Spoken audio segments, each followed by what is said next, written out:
The summer of 2019, I got deported. well, actually, my parents sent me to boarding school in Africa. Not exactly being deported, but same thing. Anyways, in 2019, I moved from Dorset, England to Lusaka, Zambia, so that I could attend boarding school. Why? Because I failed my GCSEs. But that's not important. That's another story for another time.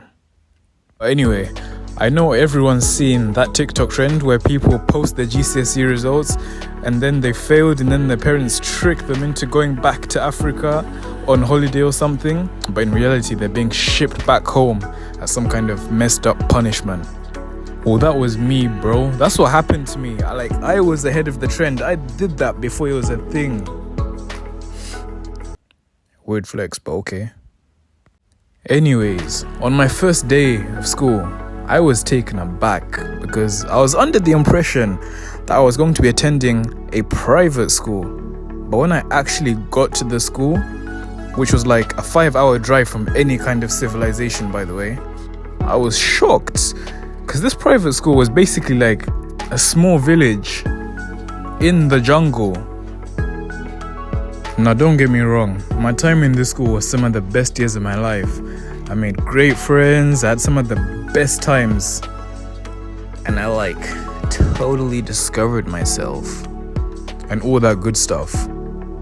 However, my first impressions of this school weren't good. Like when I walked into my dorm for the first time, I felt like I was walking into a cave. Like it was cold, it was dark, and the beds were legit carved out of stone in the wall. Like there were stone carvings. It was insane. I know, it sounds mad, but I swear it wasn't that bad. Now, the thing about this school was, it was one of the top schools in Zambia, and it was a Christian school. I later discovered that this was in fact false, because straight away when I entered the gates of the school, I was expecting to see angels, nuns, priests. This was not the case. There were so many signs that this place was not as it seemed. Like I remember, in my first week here, I was in the dining hall on a table with my guys when 3 girls approached me. Hold on, I need to specify. 3 upperclassmen or upperclass women, whatever point that I'm trying to get across is that I felt like that guy. I felt like him. However, in reality, I was just fresh meat. This was warning sign number 1. The next incident was about a few weeks later during prep time in the evening. Let me explain. In my school, every night for about 2 hours, everyone had to go into classrooms to study or do homework or whatever.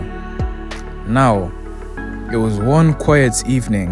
I was chilling in the prep classroom when my girl comes into the window and she tells me to come behind the classroom. And almost like routine, 3 other guys stand up at the same time as me and make their way behind the classrooms. And to my surprise, I see a swarm of couples in different spots midway through make-out sessions. And my girl is there looking at me like expecting. Oh, this was red flag number 2. Because how do you even know about this? What are you doing here? I was shocked. So I do the only logical thing my mind could come up with. I happily oblige. Because at this point we had been dating for 3 weeks and we had known each other for a collective of 1 month. You see, a month in boarding school is like the equivalent to 6 months in the real world, because here we see each other every day, multiple hours a day, almost all day, every day. So needless to say, I was deep in the rabbit hole of this relationship. Now, before I continue, I need to make it clear that exclusive relationships between male and female students were strictly prohibited. And this rule was so strict that if you were caught, you could face suspension, expulsion, any kind of punishment. It was crazy.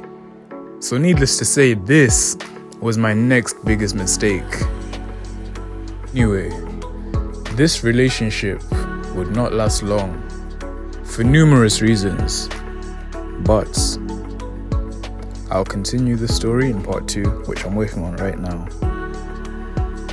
If you made it this far, thank you for watching, and please support the journey by liking and subscribing.